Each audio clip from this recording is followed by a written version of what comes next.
चल भाई।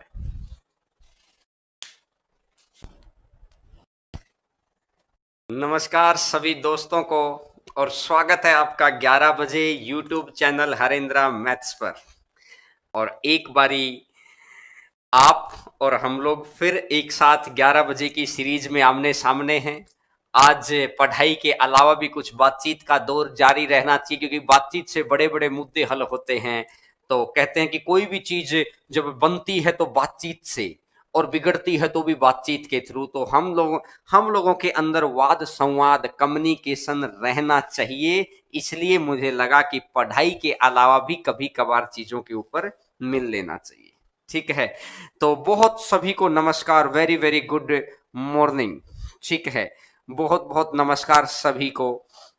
तो देखिएगा, अब काफी 3-4 दिनों से बड़ा ही यूट्यूब पे ट्रेंडिंग में चल रहा है कि सीईटी क्या है, सीईटी क्या है। तो मुझे लगा कि भाई 1-2 दिन हम लोग पढ़ाई करके और फिर संडे को इस बात के ऊपर डिस्कशन लेते हैं, ताकि एक एक बात आपके पास प्रिंट फॉर्मेट में रह जाए। तो इसके बारे में जो मेन मेन इंफॉर्मेशन है, क्या हम कहते हैं ना कि अच्छी बात को आसान भाषा में समझने के लिए जो बातें हैं वो मैं आपके सामने आज लेके आया हूं। बहुत बहुत स्वागत है आप सभी का। और पूरे के पूरे टॉपिक को बहुत ध्यान से सुनना है। आज की क्लास लगभग लगभग आधे घंटे की रहेगी, और पूरी चीज को बहुत ध्यान से सुनना कि क्या है, कैसे हमको काम करना है आगे, और कौन सी ऐसी प्लानिंग करें कि भाई हम लोग जिंदगी में पिछड़ ना पाए। ठीक है। देखिए, प्लानिंग हर व्यक्ति भी करता है। व्यक्ति से परिवार, परिवार भी प्लानिंग करता है। परिवार से मोहल्ला, मोहल्ला भी प्लानिंग करता है। मोहल्ले से गांव, गांव प्लानिंग करता है। गांव से शहर, शहर प्लानिंग के तहत बनते हैं।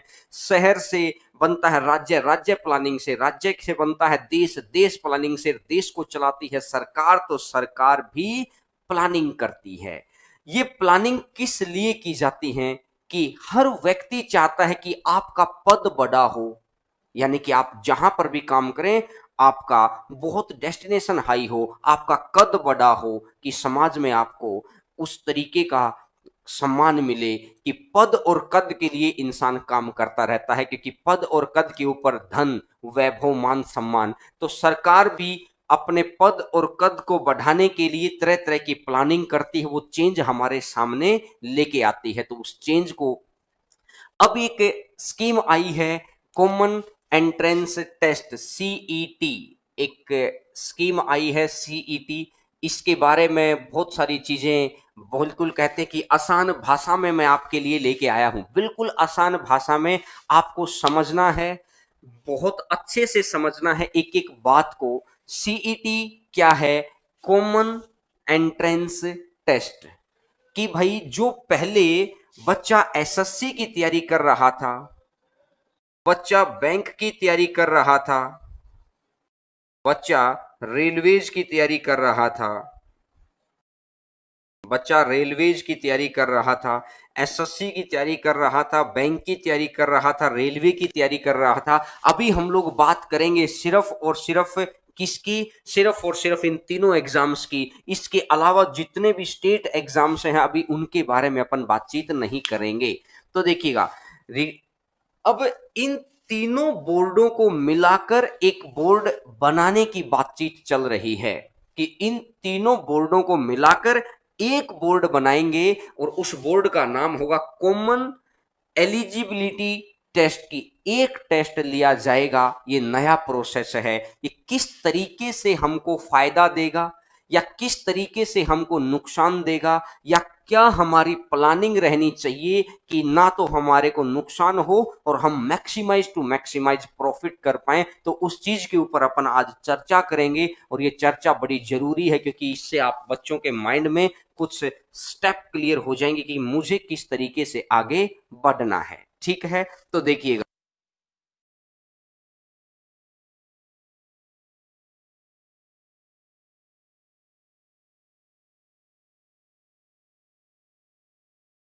देखिए,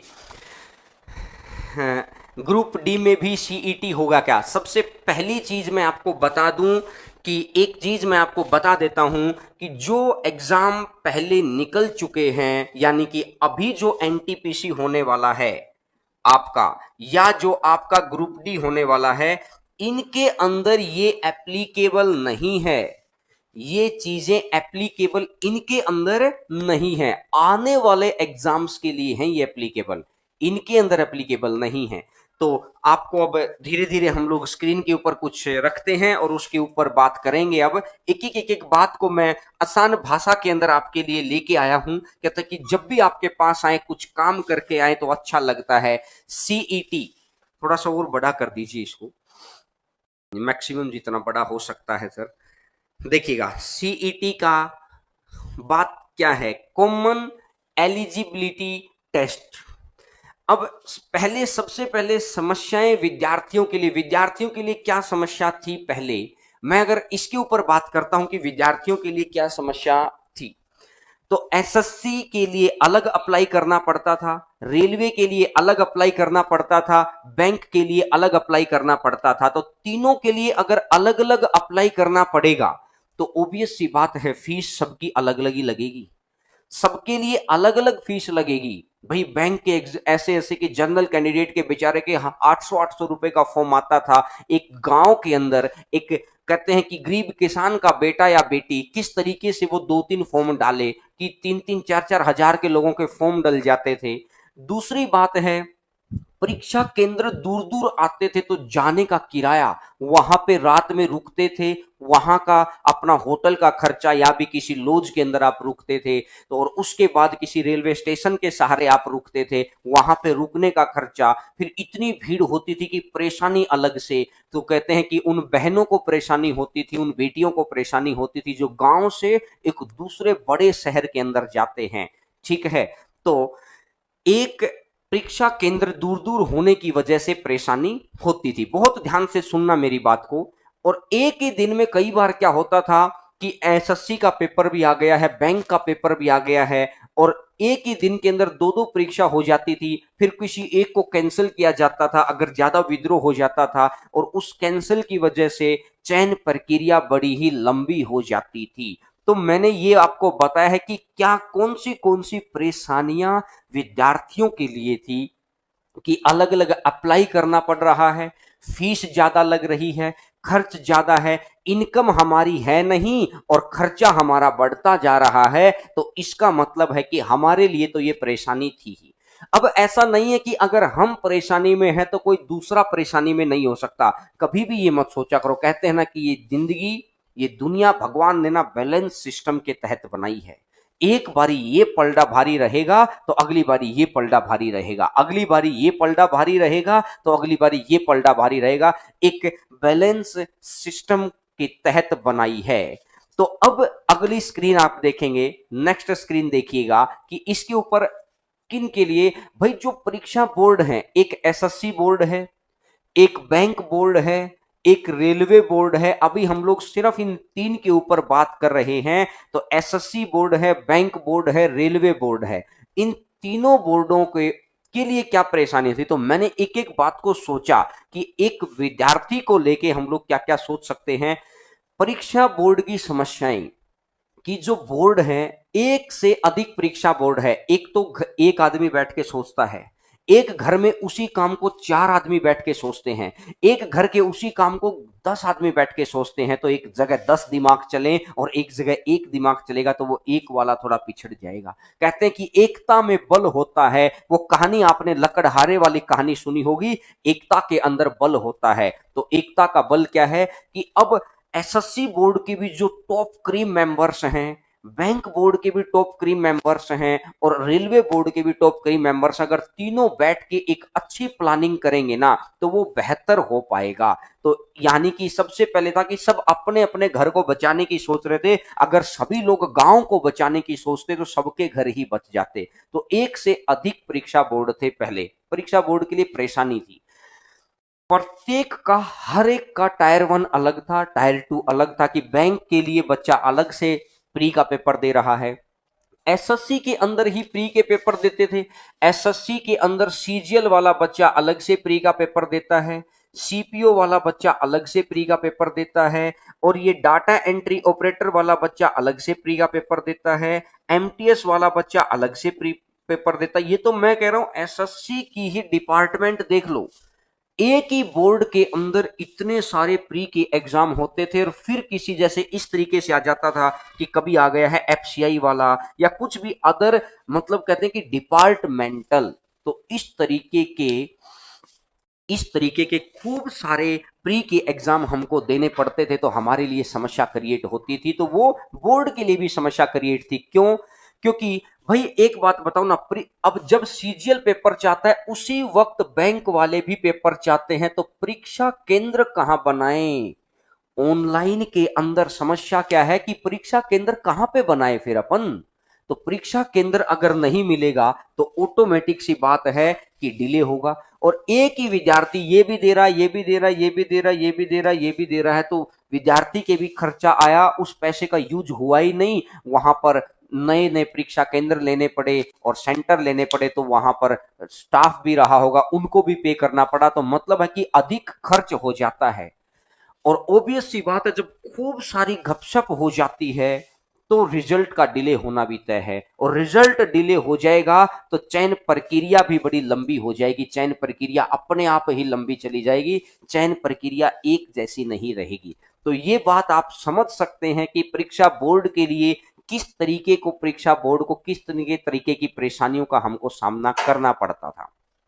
अभी कुछ बच्चों का मेरे पास मैसेज आया कि सर सीईटी के अंदर धांधली कम हो जाएगी, ज्यादा हो जाएगी, अभी उसके ऊपर बात करेंगे। पहले मेरी इन बातों को समझो कि बच्चे के लिए क्या परेशानी थी और बोर्ड के लिए क्या परेशानी थी। तो क्लियर हुई मेरी बात। अब देखते हैं एक नेक्स्ट स्क्रीन के ऊपर, अगली स्क्रीन के ऊपर आपको दिखाई देगा कुछ नोटिस करने लायक बातें थी जो सरकार हमको डाटा देती है, कुछ नोटिस करने लायक बातें जो सरकार हमको डाटा देती है। सरकार ने हमको क्या डाटा दिया है कि भाई जॉब मिलती है हर साल, 1.25 लाख लोगों को जॉब मिलती है, सरकार का डाटा है, आप नेट पे चेक भी कर सकते हैं। और 50 से अधिक डिपार्टमेंट के अंदर जॉब मिलती है। यानी कि मैं ये कहना चाहता हूं कि भाई एक बात बताओ, 26 डिपार्टमेंट तो एसएससी सीजीएल के थ्रू आ जाते हैं, फिर रह जाते हैं डिपार्टमेंट, रह जाते हैं। आप ये मान के चलो जैसे एफसीआई का है या यूपीएसआई है, इस तरीके के खूब सारे डिपार्टमेंट होते हैं, और इन्हीं सभी के अंदर 2.5 करोड़ बच्चे पेपर देते हैं। जैसे आपको पता है कि एनटीपीसी और ग्रुप डी के अंदर, एनटीपीसी और ग्रुप डी के अंदर अगर मैं इन दोनों एग्जाम्स को मिला दूं तो आंकड़ा बताया गया है 2.57 करोड़ का। 2.57 करोड़ का। न तो हमने इनके अंदर एसएससी वाले बच्चों को गिना है, न हमने इनके अंदर बैंक वाले बच्चों को गिना है। मैं तो ये कह रहा हूं कि सिर्फ ये आंकड़ा तो अभी है, लेकिन फिर भी हम सरकारी उस आंकड़े को अनुमान में लेके यहां पर रखा है कि भाई सरकार ये कहते हैं कि हम साल 1.25 लाख वैकेंसी देते हैं, 50 डिपार्टमेंटों के अंदर अलग अलग, किसी डिपार्टमेंट में कितनी ही, किसी में कितनी ही, और 2.5 करोड़ बच्चे इस प्रक्रिया में शामिल होते हैं। एनटीपीसी वाले बोर्ड की हिम्मत क्यों नहीं हो रही पेपर कराने की? क्योंकि एक बात समझो, जब तक एक व्यवस्था नहीं बनेगी ना, और इतनी भारी भरकम भीड़ की व्यवस्था बनाना अपने आप में बहुत बड़ा टास्क है, तो इस टास्क के लिए वो हर प्लानिंग को करना चाहते हैं। तो संख्या ज्यादा हो गई है। ये अभी तक हो जाता अगर पहले कभी सीईटी आया होता 2016-17 के अंदर, क्योंकि अब तक तो वो फ्लो के अंदर आ जाती सारी चीजें।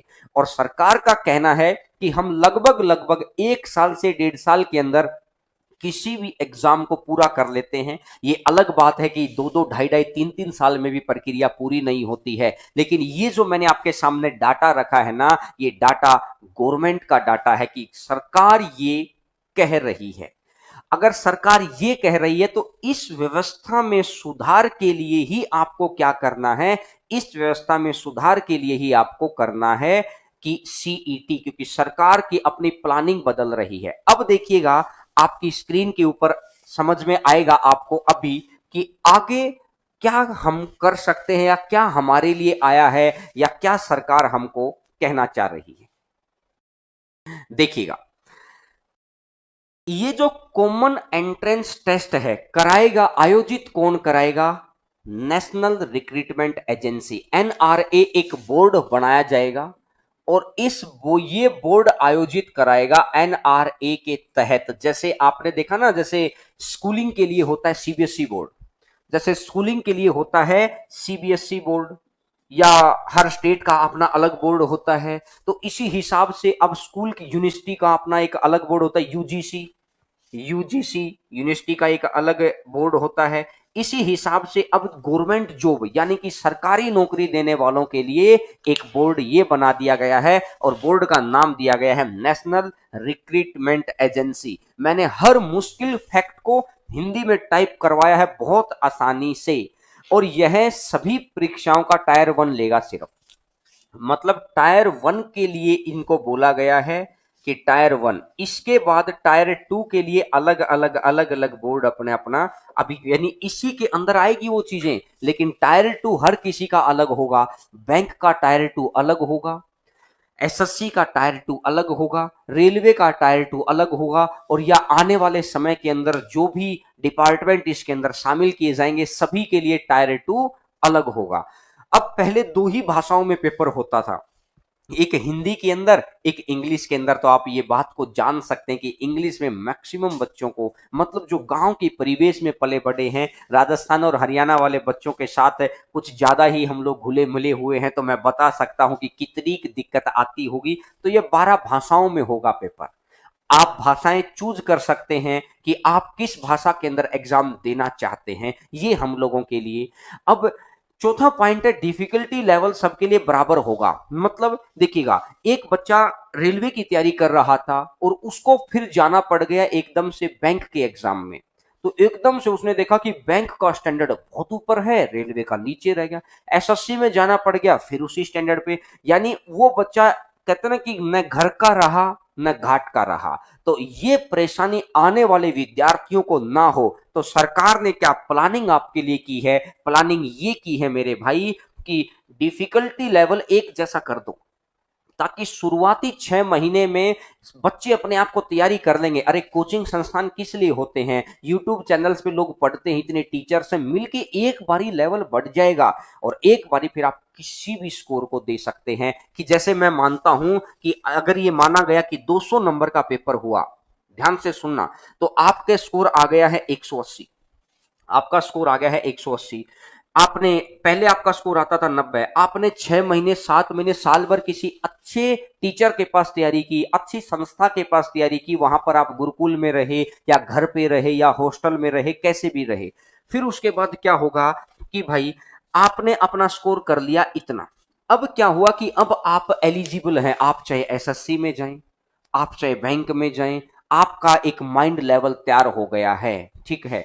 और अब क्या होता था कि अभी मैंने बताया कि गांव के बच्चे को स्पेशली परेशानी होती थी, दूर दूर सेंटर होने की वजह से, दूर दूर सेंटर होने की वजह से गांव के बच्चे को परेशानी होती थी। उस परेशानी को कम किया जाए, हमारे को उस परेशानी को कम किया जाए, हमको हमारा खर्चा कम हो। कहते हैं ना कि घर का खर्च बढ़ता रहता है, इनकम बढ़ती नहीं है, तो समस्या क्रिएट हो जाती है। तो इसीलिए क्या किया गया है कि परीक्षा केंद्र 156 या 156 जिलों के अंदर परीक्षा केंद्र बनाए जाएंगे और बहुत पूरे देश में ही हो गया है। तो आपको एग्जाम देने के लिए बहुत दूर नहीं जाना पड़ेगा। कहते हैं ना कि भारत भारत में खेलता है, क्रिकेट टीम जब इंडिया में खेलती है तो अच्छा परफॉर्म करती है, और यही टीम जब ऑस्ट्रेलिया में चले जाती है तो अच्छा परफॉर्म नहीं करती है। यानी कि घरेलू कंडीशंस बदल जाती हैं। तो आप अपने आसपास के जिले के अंदर ही आराम से पेपर देंगे, आपकी होम कंडीशंस में पेपर देंगे तो आपकी परफॉर्मेंस अच्छी रहेगी,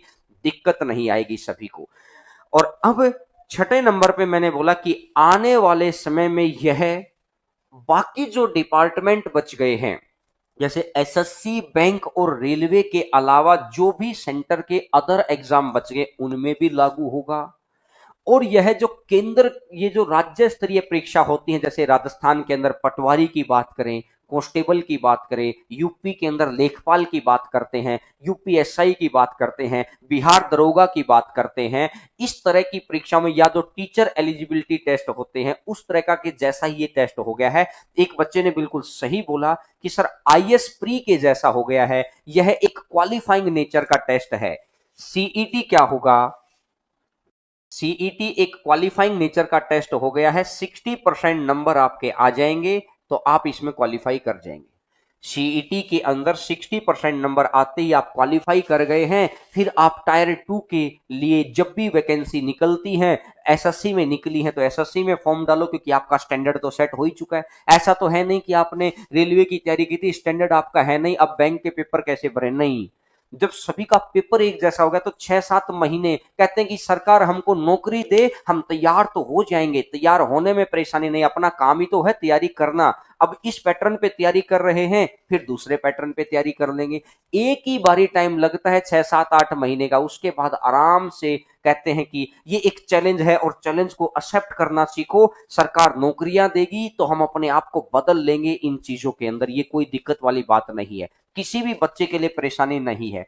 तो मुझे ये बात मैं उम्मीद करता हूं कि आपको एक एक बात समझ में आ गई होगी कि किस तरीके से आपको ये आने वाले एग्जाम्स के अंदर बेनिफिट हो सकते हैं। अभी बात करेंगे कि इनके ड्रॉबैक्स क्या हैं। अगली स्क्रीन आपको दिखाई देगी, अगली स्क्रीन के ऊपर आपको दिखाई, यूपीएससी में भी होगा का। हाँ, पहली बात है, एक बच्चा सोचता है कि मैंने सीईटी की तैयारी कर ली तो क्या मेरा कॉल लेटर यूपीएससी से भी आएगा? नहीं, आप सीईटी के लिए अभी सिर्फ 3 ही चीजों को, या तो एसएससी में जॉब निकलेगी तब आप अवेलेबल हैं, या बैंक में जॉब निकलेगी तब आप अवेलेबल हैं, या रेलवेज के अंदर जॉब निकलेगी तब आप अवेलेबल हैं।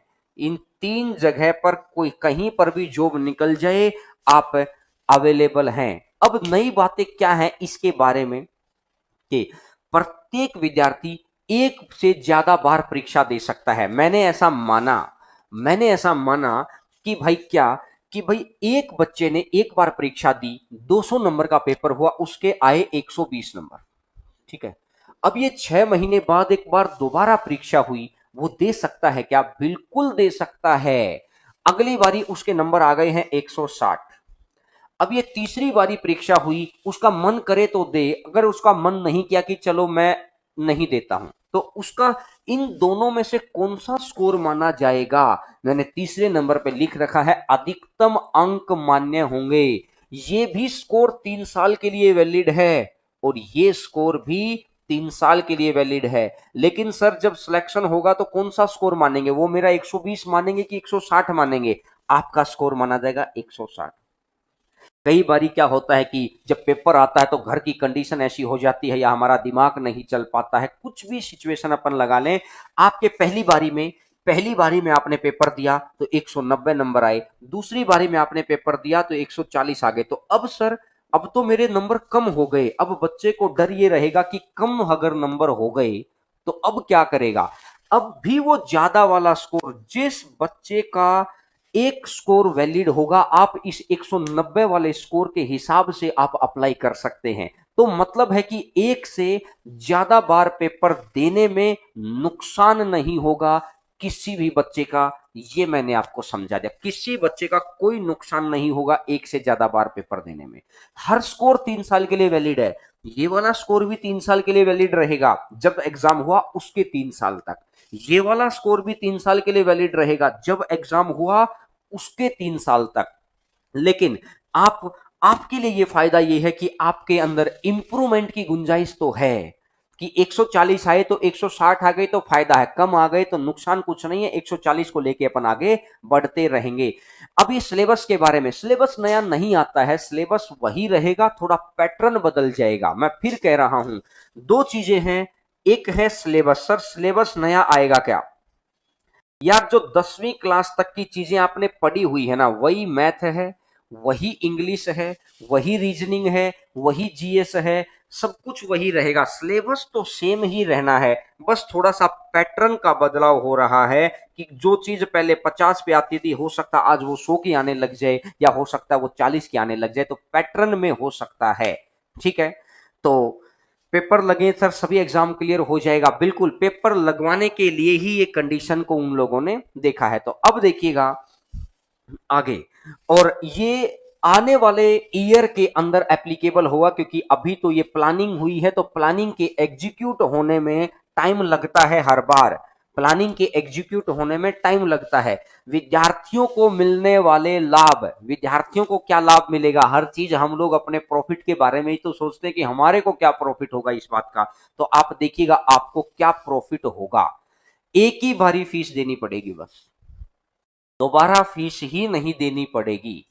दोबारा कहते हैं, दोबारा मतलब सर एसएससी का पेपर हुआ, बैंक का पेपर हुआ, रेलवे का पेपर हुआ, सीएचएसएल का पेपर हुआ, एमटीएस का पेपर हुआ, सीपीओ का पेपर हुआ, 6 तो मैंने गिनवा दिए आपको सिर्फ एसएससी के दम पर, जिनमें आप 6 बार फीस कटवाते थे।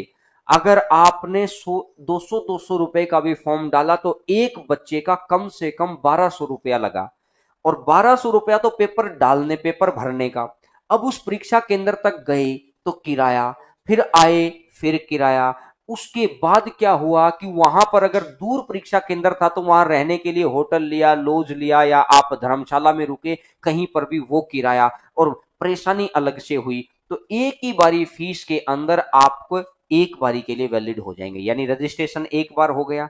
स्टैंडर्ड क्वेश्चन सीरीज है, क्वेश्चन सीरीज मतलब अब बैंक वाला ये रेलवे वाला बच्चा बैंक में जाने से डरेगा नहीं। क्यों? क्योंकि एक 6 महीने महीने ही तो तैयारी करनी है यार। एक बारी अच्छे से तैयारी हो जाएगी तो फिर परेशानी कहीं आने वाली है ही नहीं। तो एक बारी आप अच्छे से तैयारी कर लेना, एक अच्छे ट्यूटर्स के पास तैयारी कर लेना, तो इस पैटर्न में बदलाव हो जाएगा और भर्ती प्रक्रिया छोटी हो जाएगी। इस बात में तो कोई दो राय नहीं है। जब 12 एग्जाम कराने की बजाय जब एग्जाम ही वो एक कराना रहेगा तो भर्ती प्रक्रिया छोटी हो जाएगी। यहां तक तो आप समझते हैं इस बात को, क्योंकि एक तो 12 पेपर चेक करने, एक ही बच्चे का, उसी बच्चे के 12 पेपर चेक करने हैं और उसी बच्चे का एक पेपर चेक करना है, तो ऑब्वियस सी बात है वहां पर आगे भी है क्या।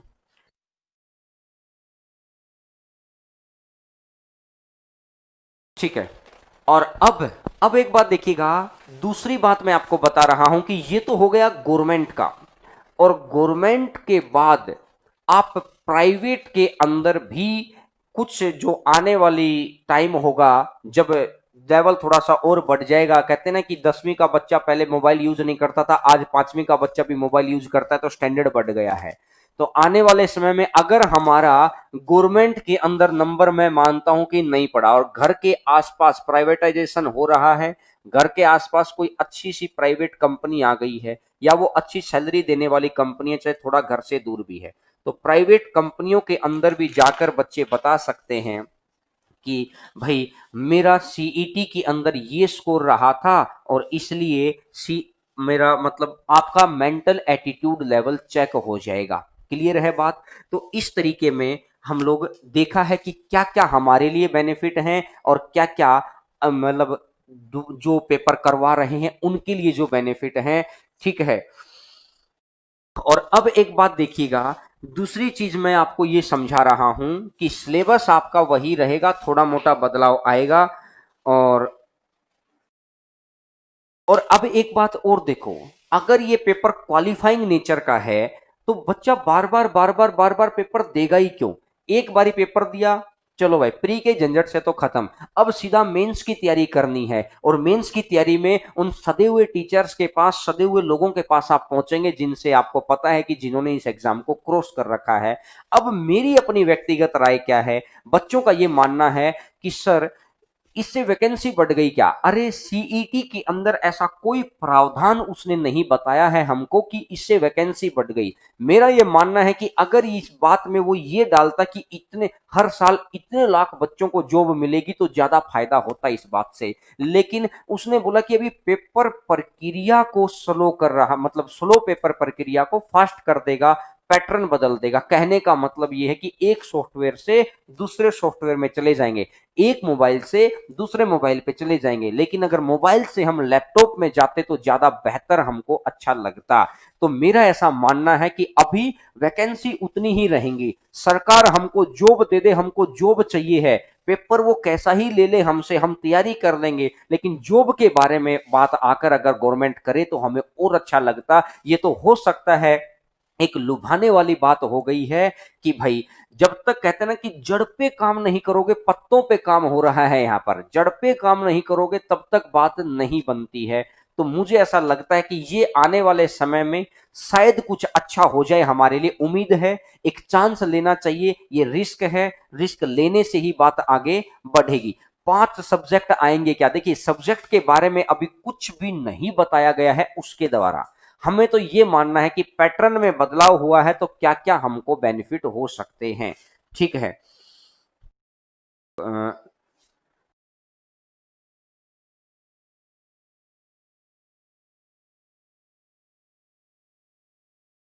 हाँ, और दूसरी बात मैं आपको एक और बता दूं कि कट ऑफ, जैसे जर्नल की कट ऑफ अलग रहेगी, SC ST की कट ऑफ, ये उसी कहते ना कि तरीके वही हैं, सारे बदलाव उनमें कुछ नहीं हुआ है। बस हमें ये पता लग गया कि सीईटी कोई डराने वाली चीज नहीं है। सीईटी के अंदर आपको कुछ ना कुछ फायदा ही होगा, हर साल पेपर होगा, एक बार प्री निकाला, 3 साल के लिए झंझट खत्म, और 3 साल में अगर अच्छी सी मेहनत कर रखे तो 3 साल में जॉब भी मिल जाती है। तो आप क्या करेंगे, आप सिर्फ अब मेंस की तैयारी करेंगे, उन सदे हुए सब्जेक्ट की तैयारी करेंगे, स्टैंडर्ड तैयारी करेंगे। तो मुझे ऐसा लगता है कि ये आने वाला समय हमारे लिए बहुत अच्छा समय लेके आएगा, बहुत अच्छी अच्छी खबरें लेके आएगा। और खबरें अच्छी आने के लिए काम करना पड़ता, तो काम में जुटे रहना पड़ता है।